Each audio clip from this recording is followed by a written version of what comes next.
Did you know that Snapchat is the ninth largest social media platform in the world, having more than 850 million active users, which actually puts it above other platforms like Reddit, X, and Pinterest? But it's typically not the platform that comes to mind when we think about creators or brands promoting their products or their content.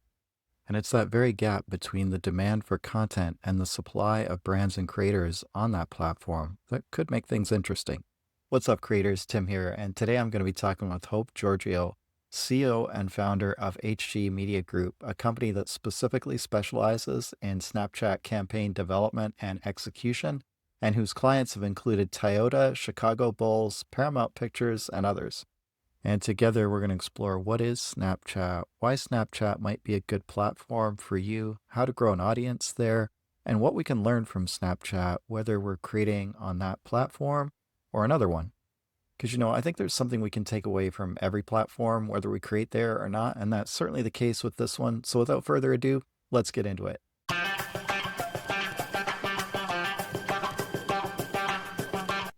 Hi, Hope. Welcome to the show. Hi, Tim. Thank you so much for having me. Excited to be here today. Yeah, so glad to have you on. I'm excited to talk about Snapchat because although it's a big worldwide platform, a lot of folks like myself are not users yet necessarily. And I think it does skew towards a younger demographic. And so because of that, I was wondering if we could start with what Snapchat is, just so we're all on the same page. Absolutely. It's funny you say that because we always make a joke at our company, HG Media, where like everybody knows Snapchat, but nobody really knows. I didn't even have an account until just recently, and I thought, oh, I better create one for this show. It's really interesting to see how it's evolved. I think what everyone's always known Snapchat to be is pretty much a platform where you're sending pictures and videos back and forth with your friends. Right. It's instant photo sharing. Once you open it, it kind of goes away. Then later on in the Snapchat life cycle, they implemented something called stories. So it's pretty much you're posting to your Snapchat story and Right. it's live for 24 hours and it goes away. They call it snappy content. It's very quick content. When something fun is happening, you pull out your phone, out Snapchat and capture that moment. I'm really excited for our conversation today and talking about how the platform has really evolved from sending photos back and forth to your friends to what it's now become an actual social media platform where brands are really leveraging it for their marketing efforts and creators are really leveraging it for monetization. Excited to go through that and how it's evolved as a platform. Well, it sounds like it has a lot of potential because one thing with social media, there's a difference between having a large following that's not very engaged and a small, highly engaged following. And it sounds like it leans more towards maybe smaller followings, but highly engaged audiences. Absolutely. You're totally right with that. So basically what's going on with Snapchat right now is creators or influencers, they are monetizing on the platform or have the opportunity to monetize from their stories. The more they post, the more money they make. Yeah. And it's almost a similar setup to YouTube where the longer the person is watching the Snapchat story, the more ads are going to pop up and the more ad revenue they earn. And creators are posting anywhere from what we've seen is 20, 30 times a day, all the way up to 300 times a day. Right. Are getting ready for the day and they put up their phone and like, hey guys, so this morning I had this and this for breakfast. It's so casual. And I think that's the reason it's finding a lot of success. At one point, social media became so over polished that it was taking a lot of time.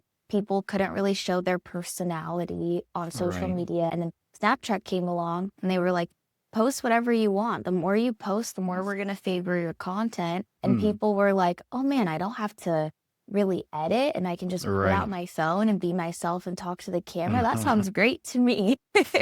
Yeah, that is very interesting because like when you post to something like Instagram, it's going into a feed that is going to everyone. Is it the same with Snapchat or is it going more to your contacts, more to your friends? Yeah, so the way Snapchat works is there is a thing called the Discover page. So that's where you're going to see your friends and then also new people that you can find on the platform. So there's two sections within that. So there's one called Spotlight, which is like TikTok or Instagram Reels, but on Right. Snapchat. So it's short form scroll through videos. Mm-hmm. That's really where you get virality on the platform. So that's where you can get videos that get 1 million, 2 million views and gain subscribership from there. And then I always say posting on your stories is for community. So people will find you on the Discover page. They can interact with your stuff, keep questions, really see who you are in your day-to-day life through your posts. Yeah, interesting. And we're kind of getting into one of my questions, which is like, now that I've got my Snapchat account, what can I do with it? Yeah. You can post images, video. You can do so much with it, which is the crazy part. I think people are still in the mindset of just sending photos or messages back and forth with friends. If you are new to the platform, what I recommend is getting your account set up and second can actually create a public profile. Before on Snapchat, you were not able to have a profile. Now you can basically go on, you can have your profile picture, you can have old posts that get saved. It almost kind of looks like an Instagram feed a little bit. So you set up your public profile, and then from there, it's kind of free reign, posting daily on your stories, posting to Spotlight with more short form content, and really getting that content live. And the most important is being consistent as well. Yeah, that sounds really cool. Like I had no idea there were so many different aspects to it. Pretty much nobody does. And creators know a lot about it because creators want to go to the next thing where they can start monetizing. It has become the next big thing in the creator economy.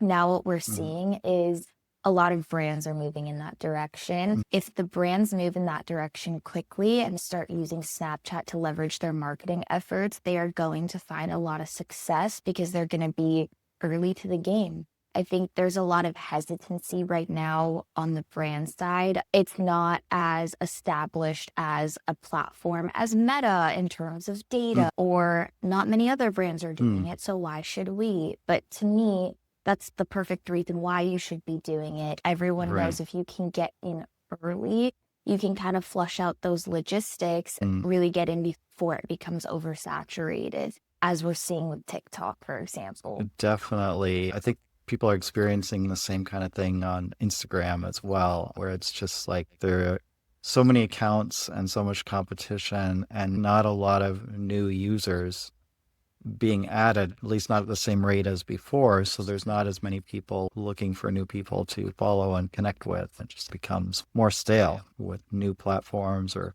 platforms that are up and coming. You have that opportunity, like when TikTok was up and coming. Yeah, that's a perfect example. Like I remember when TikTok had first come out, we had the people that got on the platform early. Maybe they had a following on Musical.ly or Vine. They saw the value in it early. And those are our largest creators on TikTok. So I think that is the perfect example where you had the first movers, and then you had that second wave of people where it was a bit slower. They were a bit hesitant, but they were also able to see a little bit of success on the platform.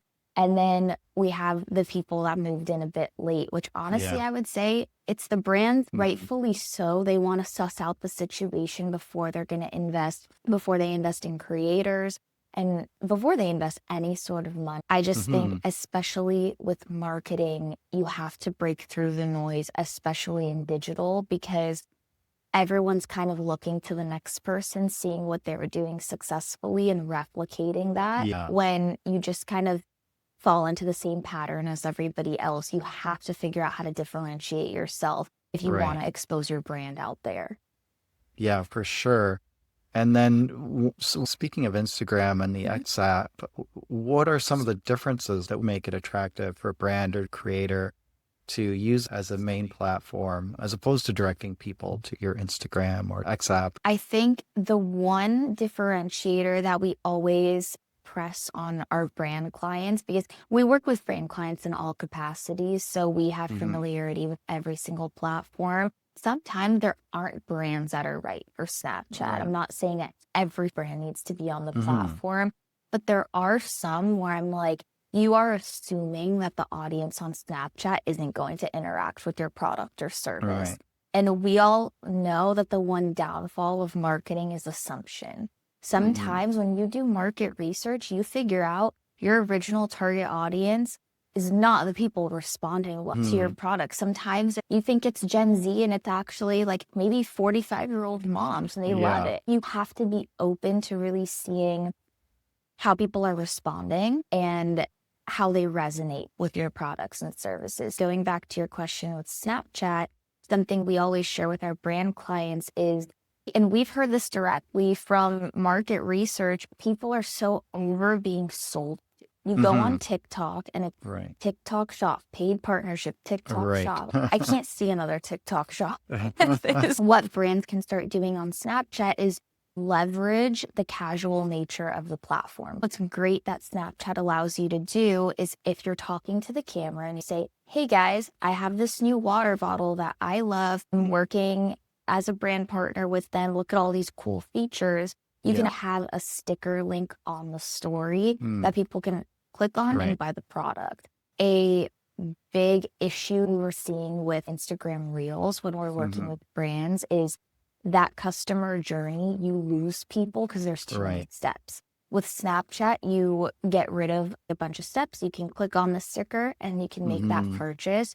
So we've noticed conversions being much stronger on the platform. Could totally see that. With Instagram right now, they're really discouraging any kind of link usage in your bio or even in your stories. They say, use a tool like ManyChat to send someone a DM and then they click on that. It kind of speaks to what you're saying, like all of the steps. It would make it so much better for the consumer, but also the brands and the creators. It sounds like a really good platform then in terms of the mechanics. Is there any limitation, like when you can use a link or a sticker? Does that have to be a certain type of content, or do you have to have like 10,000 followers or what have you? No, it's so interesting because anybody can do it. I know on TikTok with TikTok Shop, you do have to have a follower threshold. Snapchat allows that for anybody, which is really cool. So even if a brand wants to run the micro influencer campaign on the platform, you still have reach and you can use all the features. Some things they suppress on the platform is linking to other platforms. Once you link to another platform, they're like, cut. But no, there's not really limitations. I think Snapchat does still have work to do on the product end of things, getting it to a level comparable to Meta and getting those data points of really being able to see what's the earned media value and all of these things. But they're working very quick to get these off the ground. The beauty of Snapchat was because they sat back for so long, they were able to see the mistakes of every other platform, what was working, what's not working, and then put that all into one platform and strive to make it the most user-friendly. It's at the point right now where it's at its peak. No, but I definitely think it's getting there. That's great. And if we think about something like affiliate marketing, it would be useful for that as opposed to the kind of dynamic we're talking about with TikTok, Instagram, or YouTube Shorts, where you can't share links within the description anymore. This would be a more direct way of reaching consumers, even if you don't have as big a following. Maybe that's one of the things to touch on. I'm not sure if you know, but kind of what is like average kind of follower accounts? How many would you have to be considered a large creator or medium in a small in the Snapchat world? It's very different than other platforms. If you have someone that has 30 million followers on TikTok, you'll probably see them have around 2 million on Snapchat. That is a really high follower count when you're talking about Snapchat. That's like a mega creator on the platform. However, if we're talking about engagement, we have people that are in the 200, 250,000 follower mark, but the viewership and the engagement they're getting is equivalent to someone that has 1 million subscribers. So I think something to really consider, especially on the talent side of things, is how engaging is your content? Long are people watching the content? Because realistically, they can be watching that first slide and then fall off. So they're watching for 1 or 2 seconds. That's not as valuable as someone that might be getting less views, but they're watching the whole entire story. So it's really being able to craft a story on Snapchat is really important.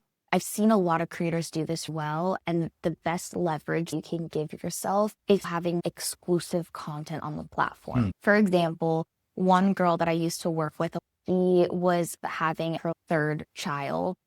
She documented the whole experience on Snapchat. So she was like, if people want updates on how I'm doing, where I'm at in the process, you have to find me there. That's the place that I'm sharing it. With any platform, but especially Snapchat, you have to bring value. People don't want to watch things that they've already watched somewhere else. So really make your audience feel like they're catching a glimpse of your life that they aren't able to find on other platforms. And that's where we've seen those really successful creators win on the app. That's interesting. And you could make it more organic content as opposed to the reels or the TikToks that you're creating as part of your other content flow. Oh, yeah, absolutely. I'm telling you, this girl's in the hospital bed with the phone. And she was like, I'm at my 5th appointment and they say the baby's doing well. And I think I'm going into labor tomorrow. So it's things like that where to the creators, it's so easy to make that content. And if you're somebody that you're open and willing to sharing those parts of your life, Snapchat has made it so easy to do so.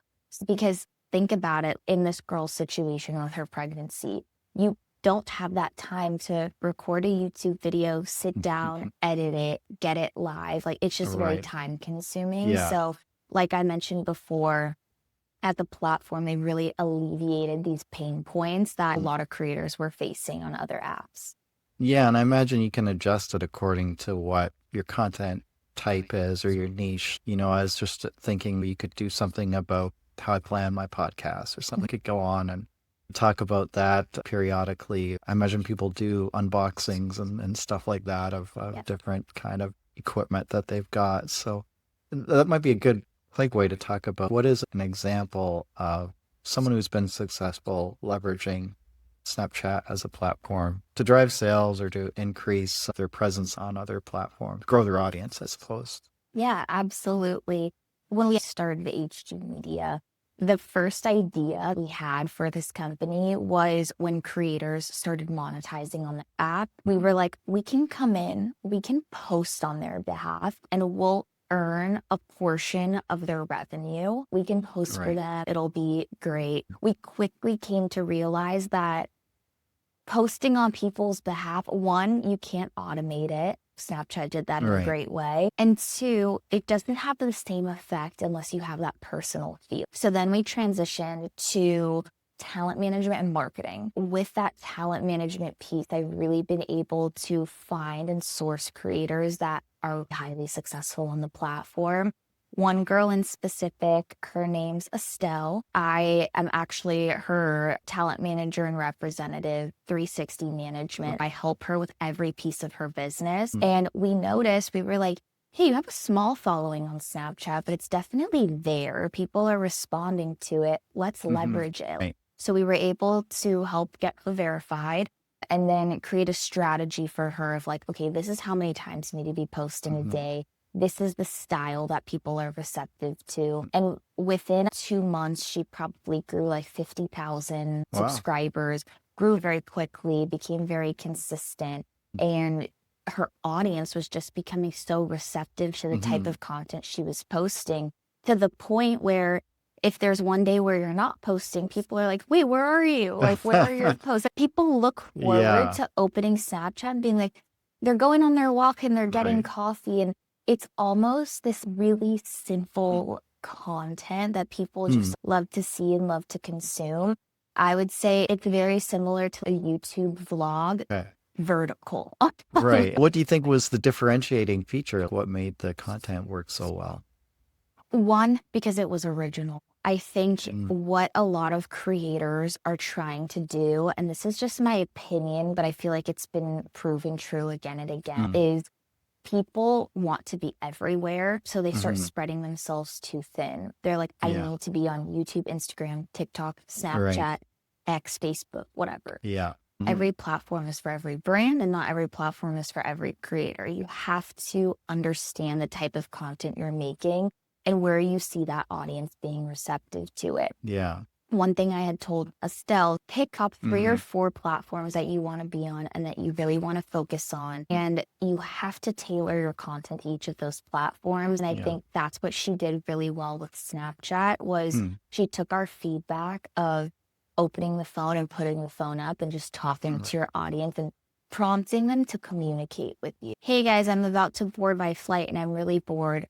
ask me some questions and we can do a Q&A. And it's kind of like you mentioned before, that disconnect on other platforms. It's just been getting to people. And I think Snapchat became a refresh. And I think she was able to really leverage that and find that success. Yeah, it's interesting. I've gone through some changes myself in terms of like how many platforms I'm trying to be on and how you engage with them. I think that's a great strategy to pick a few priority ones and make the content unique to that platform, like the culture and nature of the platform. Like there's some things that you can probably post everywhere. It will still do differently depending on the platform, but at least if you have a reel or something and you post it to YouTube Shorts and TikTok, it might be more suited to one or the other, but it won't seem out of place. Where it sounds like certain content, if it were just reposted to Snapchat, would be kind of out of place.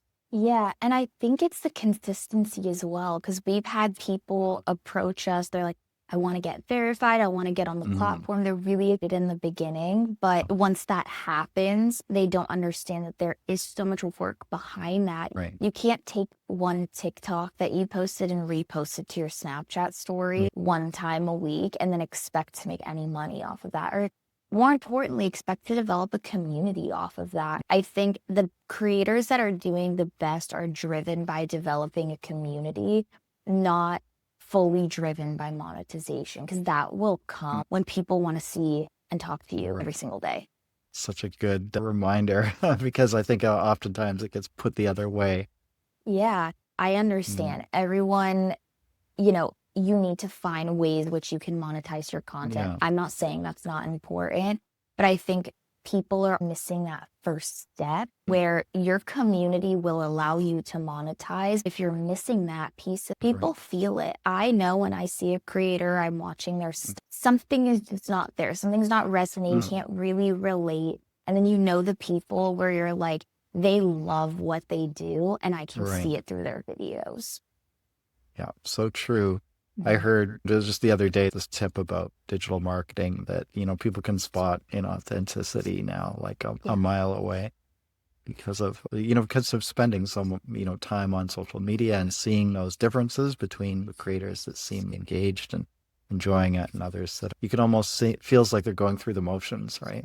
Yep, absolutely. Going through the motions, going through the trends, just doing what the next person is doing. I talk about this with my co-founder, Colin, quite a bit when we're talking with our creators. I think the topic of trends come up, so many people wanting to be on the trend and be the next. But I always say, you don't want to have to always follow the trend. At some point, you want to become the trend. That is how you break through to be from an influencer to a really big creator. And from there, building a business and building a brand out of it. And that's our responsibility when we're working with all of our talent. It's not just, here's a brand deal. What type of brand deals are you looking for? How can we elevate your career? And at what point are we going to build something bigger out of it? Because the creator life cycle isn't too long. There's always going to be the next relevant person, the next person that people love. Realistically, the brands are only going to spend so many times with one person. Yeah. To really being able to diversify your monetization and revenue, and then leveraging your brand to build something bigger out of it is so important. Yeah. And I think that's part of why it's good to be on different platforms, even if you have to prioritize a few, because platforms come and go. Creators come and go on different platforms. Build your audience up to a certain level, and at some point everyone plateaus. If you want to expand beyond that, you need to be able to be on other platforms, or as we've seen with TikTok recently, something can happen to the platform you built everything on, and then you have to shift. So being at least familiar with what's going on different places is certainly helpful to that. It made me think about people like myself who are podcasters and YouTubers. Like, what would a role be for somebody in that situation? How would Snapchat fit into their content flow? Snapchat can fit into anyone's content flow, which I think is the most unique part of it. I would think about it this way. It's the one platform showing that unpolished behind the scenes of your life. So for example, with you being able to, let's say you get new headphones or just anything new for like your desk setup, doing unboxings, showing people, hey, this is what I recommend, or these are the two different headphones I've been using. you guys have any questions? Who wants to start a podcast? Let me know if you need Yeah. any recommendations. It's one of those things where think about the old Snapchat, but leveraged. It was showing those personal moments between friends. Now it's showing those personal moments between a creator and their audience, who on other platforms, the audience feels like they're not able to reach you. I'm not going to send somebody a DM on Instagram that has 5 million followers. They're not going to see it. But on Snapchat, if they're telling me, hey, swipe up on my story if you guys have any questions, I'm like, oh, cool. Like, they're definitely going to go through these and try to respond to it. So I think for people in the podcasting world or people in the YouTube world, podcast and YouTube, I would say, are probably the two most polished forms of content. So I think that's where you can have the most leverage of showing people that place in your business or place in your life that they're not seeing on other platforms. I think that's the biggest takeaway. That's interesting. And then if you get some subscribers or followers through Snapchat, is there a way that they can access your podcast of your show with a link, or have a link in your bio? How would the mechanics of that work?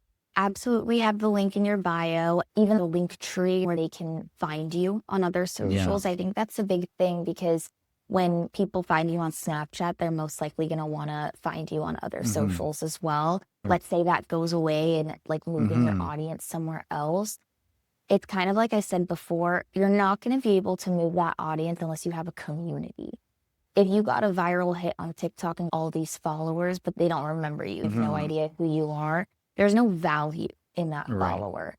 So I think just wrapping up that point of community and having people transfer over to other platforms and seeing different parts of your life is important. Absolutely having the link to your podcast in the bio would be number one. I think utilizing your stories and spotlight to show the type of content that you make. So you can do clips of the podcast, you can do announcements, or you can do Q&As of saying, hey guys, I'm having Hope, who runs her own marketing agency revolving around Snapchat, on my podcast. Are there any questions you guys want to ask her? So it's allowing people to get involved in your life in a very unique and different way that you can't really do on other platforms. And then going from there, you say, hey guys, just wrapped up the podcast, stay tuned, or some of the highlights or clips that I'm going to post next. So you can get really creative with it, which is really fun, honestly. Yeah. And I suppose you could do an after show Q&A kind of thing too. Oh yeah, you can absolutely do that. And then a nice thing as well that Snapchat allows, that they have a certain access on Snap. For example, with all our creators, we have administrator access to their accounts. So what that means is they become friends with our business account on Snapchat. They click a button that says add HG Media as an admin. We can see all of their insights and we can post on their behalf or as a collaborator. We see that a lot with people who are like maybe in like relationships and like, let's say like the boyfriend's in Florida and the girlfriend's in California, and like they can post on the same account, but not being in the same place. Where, for example, if we do a combined Snapchat store, I can get access and post on my side without having to send you the content. So it streamlines a lot of things, which is really great. I'm all about efficiency as a creator. Yeah, absolutely. Time is money. It really is. And I think too, the thing with the digital is it moves so fast. So if you're going too slow, things also just feel old. If you can get things up and get it up quickly, it doesn't have to be so prim and polished. People like that because it feels real. Yeah. I'll ask a follow-up question to that, which is, what's your experience with other platforms? How easy or hard is it to grow an audience on Snapchat? Going back to the whole question of efficiency, even if I could get a highly engaged following, if it will be really hard, maybe I'm better to invest my time over here.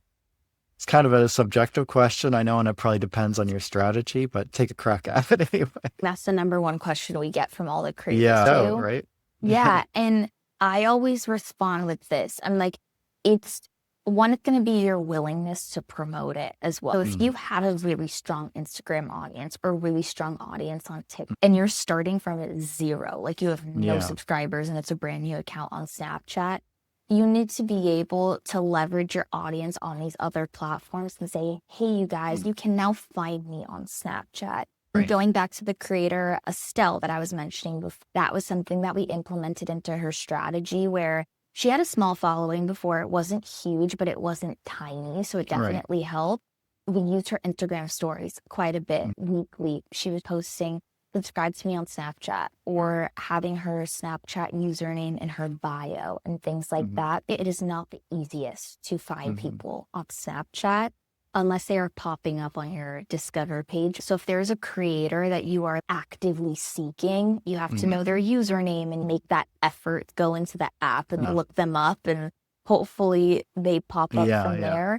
So you have to make it easy for your audience to either find you on Snapchat or give them a really exclusive reason to follow you on there. Kind of how I was mentioning before with the girl that was documenting her whole pregnancy. That was definitely one where it's such a striking moment where people are like, oh yeah, I want to go see that. Like, what the heck? I'll download Snapchat to go watch.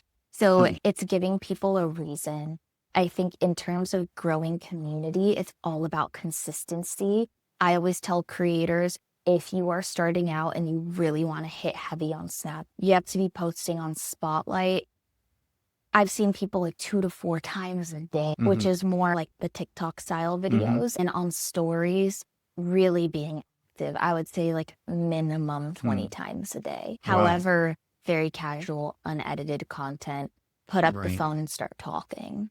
It's a little awkward for people in the beginning because they're not used to it, but once they do get used to it, they love it because it is so simple and people are so engaged. I was going to ask if you had any mindset tips in terms of how to get into that kind of habit. I think, here's the thing, it's going to be like any other social platform. So it's to the creators, and this is what I always remind, this is your job and this is your career. If you want to be a content creator and you want to put yourself out there and you want to monetize and you have all these big dreams, of course, you're going to feel a little weird, but just like any job, you have to carve out time per day where for an hour in the morning, I'm editing my YouTube content. For the rest of the day, I'm going to be editing my TikTok stuff. And then later that day, I'm going to an event. So I'm going to film all the stuff for Snapchat.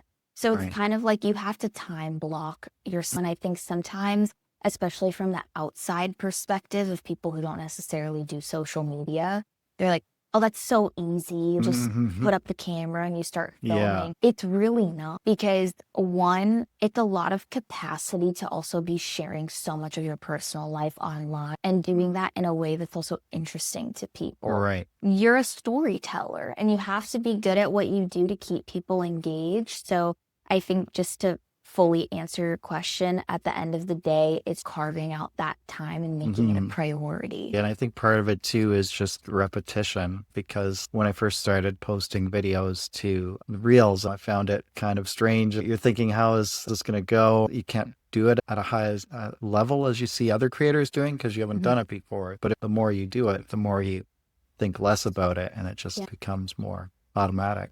Yeah. Everyone starts at 0. And I think sometimes that's what people forget. It's a thing that people constantly say, oh, it's embarrassing. It's like, why is it embarrassing? I've always been that type of person where it's like, if you constantly live for what other people are thinking, there's no way you're going to be successful. People are always going to have something to say, even to the largest creators out there. No matter what business you're in, there's always going to be critics. You think there wasn't critics of people from me starting this and like, why are you in Snapchat? Who uses that? How many times I've heard that?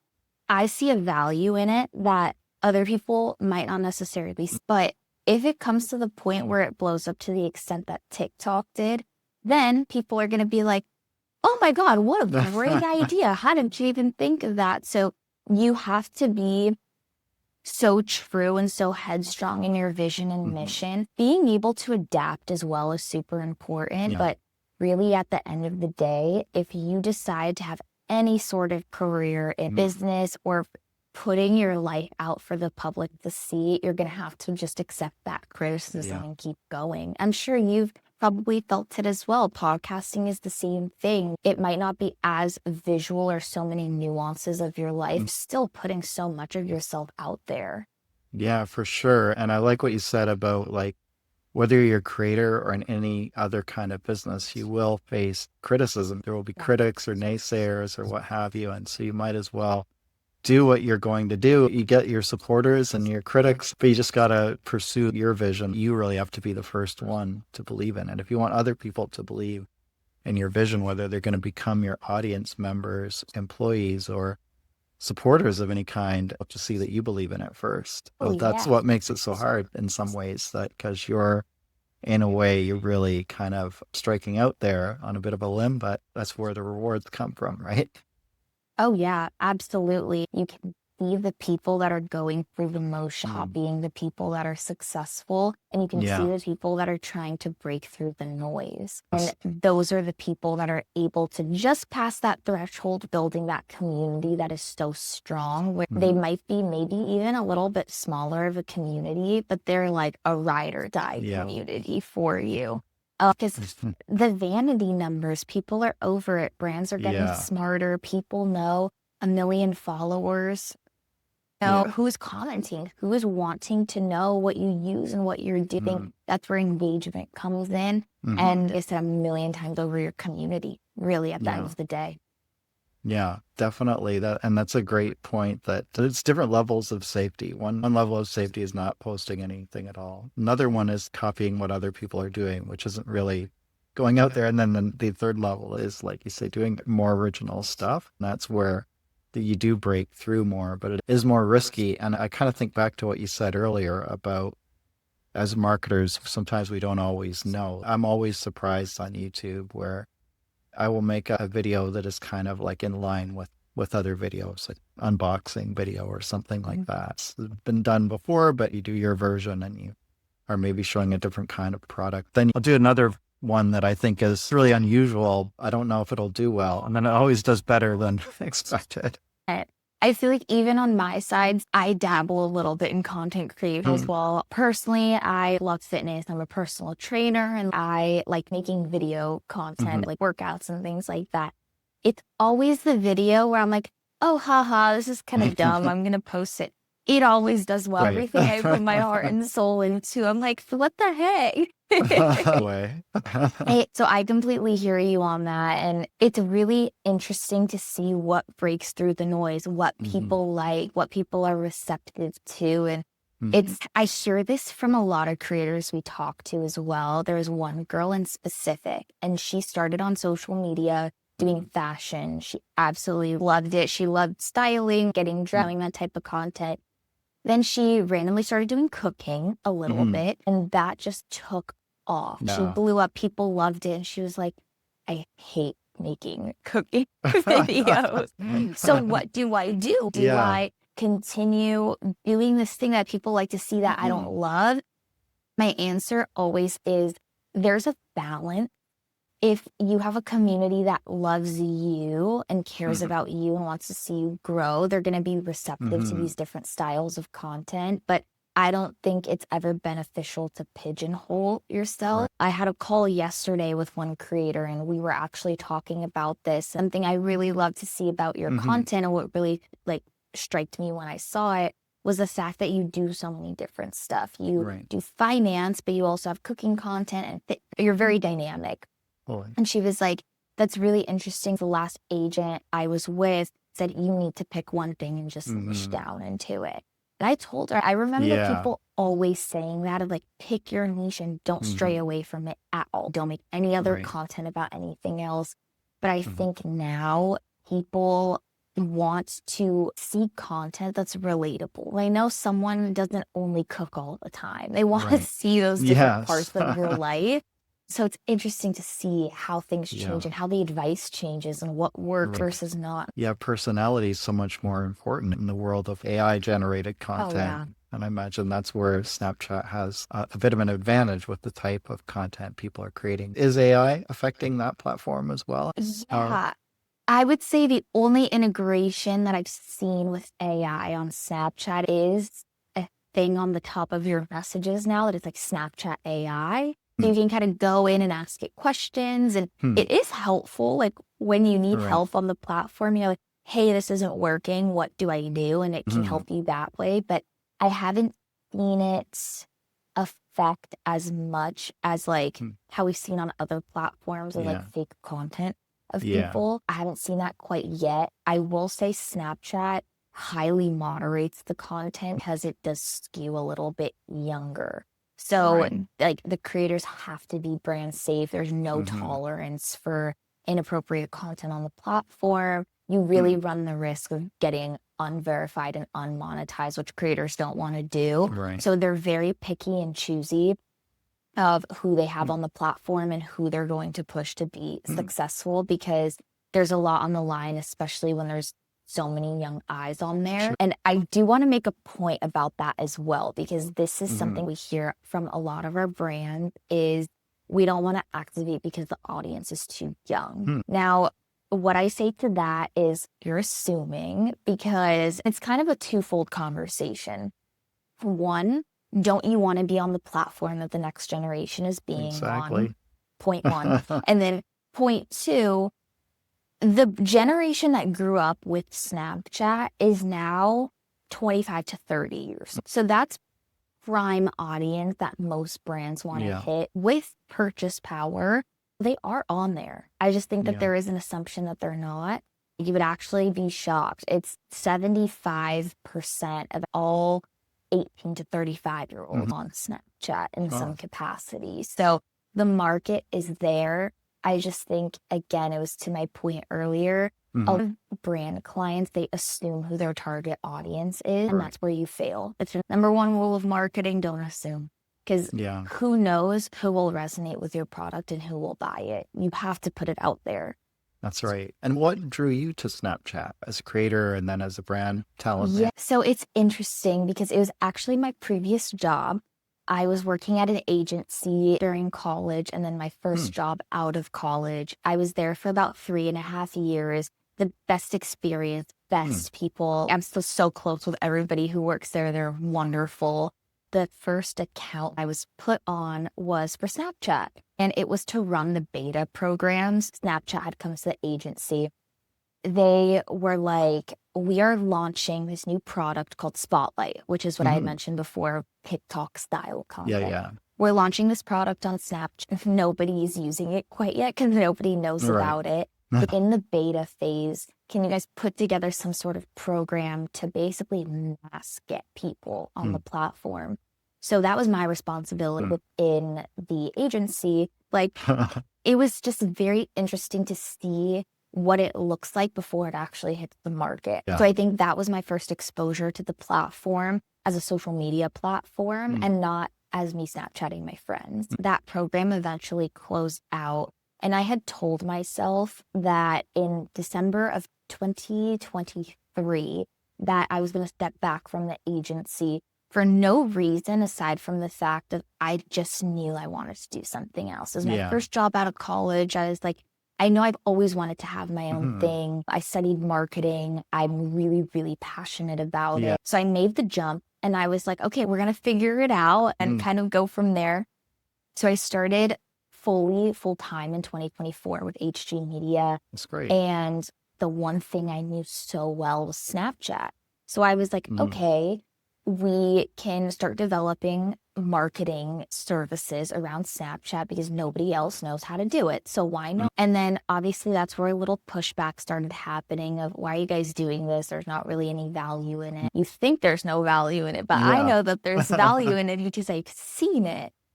So that's when we slowly and surely started finding and working with brands coming to us saying, hey, or agencies coming to us and saying, hey, we have a client. Hey, Toyota wants to work on Snapchat.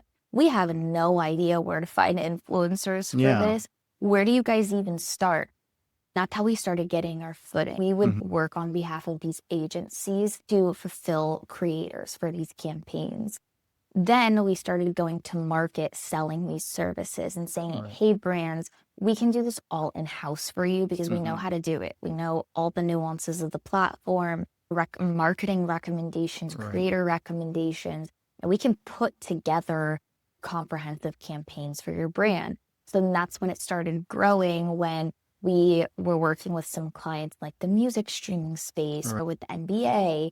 and we were getting creators on the ground for events, doing Mm. coverage on Snapchat. We soon became the agency because we were the only one doing it, very well known in the Snapchat space. Mhm. Any services you need on Snapchat, go to Hope and Call. People would always kind of say, I'm really blessed to be able to say we're at the point where we've made a name in that segment. Mhm. And then starting in 2025, we've opened up services to all platforms. We really wanted to develop our brand in one Mhm. specific thing that maybe people didn't know how to do, then expand from there. So now we've grown to having 360 creator representation, and then also on my side, which is brand marketing, having brand clients signed Right. to HG Media and handling their digital marketing inclusive of Snapchat as well. Amazingly, you've sold me on investigating Snapchat further and getting more Glad. into it. It sounds very exciting. How do people get in touch with you if they want to work with your company? Literally, we are on every single platform in every way.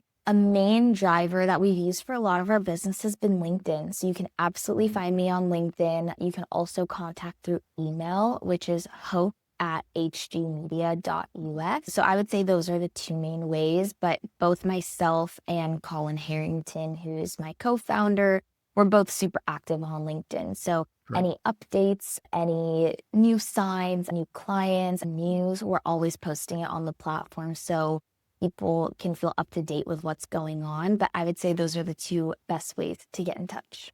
Amazing. Very nice to have you on, and thank you. I really appreciate having the chance to talk with you today. Thank you so much. It was a pleasure. I'm really excited to see what people's thoughts are on everything. Because typically people are like, wow, I had no idea that this was even a capability of the platform. Yeah. It was a pleasure having your time and being able to talk today. Thanks. Take care. Thanks. Well, I have to admit that I haven't really gotten into posting on Snapchat, and that's because as a creator, I've come to realize that we're much better off oftentimes to focus on one or two priority platforms and put most of our effort into those. It's a lot better than trying to be everywhere, which often leads to not making progress anywhere. So for me, the two priority platforms are YouTube and Instagram. YouTube because it aligns with my podcasting goals, and Instagram because it lines up with my interest in visual media and photography, video, that sort of thing. And it also connects with the merch store that I'm trying to build. But there's a chance maybe Snapchat is the perfect option for you, especially if you're trying to reach an audience that's in the Gen Z millennial age group and you're into creating that kind of quick, spontaneous content that we talked about, which is the primary driver of audience growth in that platform. And that's where I'll say this conversation has changed my approach to social media in that I've challenged myself to create more spontaneous content. And there's a few reasons for that. For one thing, I think it's a great way to build a connection with your audience, which gives you competitive advantage over all those generic AI content channels out there or other creators who aren't doing this. Number two, I think this can help you grow as a creator because if you can become better at creating casual, spontaneous content, it helps you create content in general, and you also put less pressure on each piece of content yourself as a creator, which can only help you in the long run.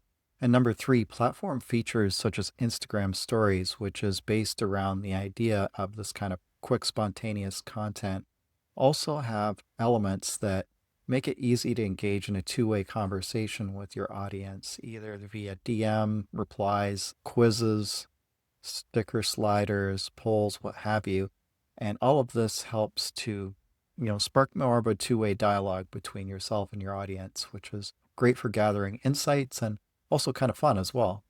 So if you're not doing this as a creator, my challenge for you would be to try and create something spontaneous, share something personal that you're comfortable with, and try to spark some kind of a conversation with your audience.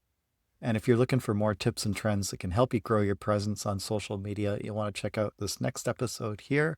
Thanks for watching. I hope you have a great day, and we'll see you in the next episode.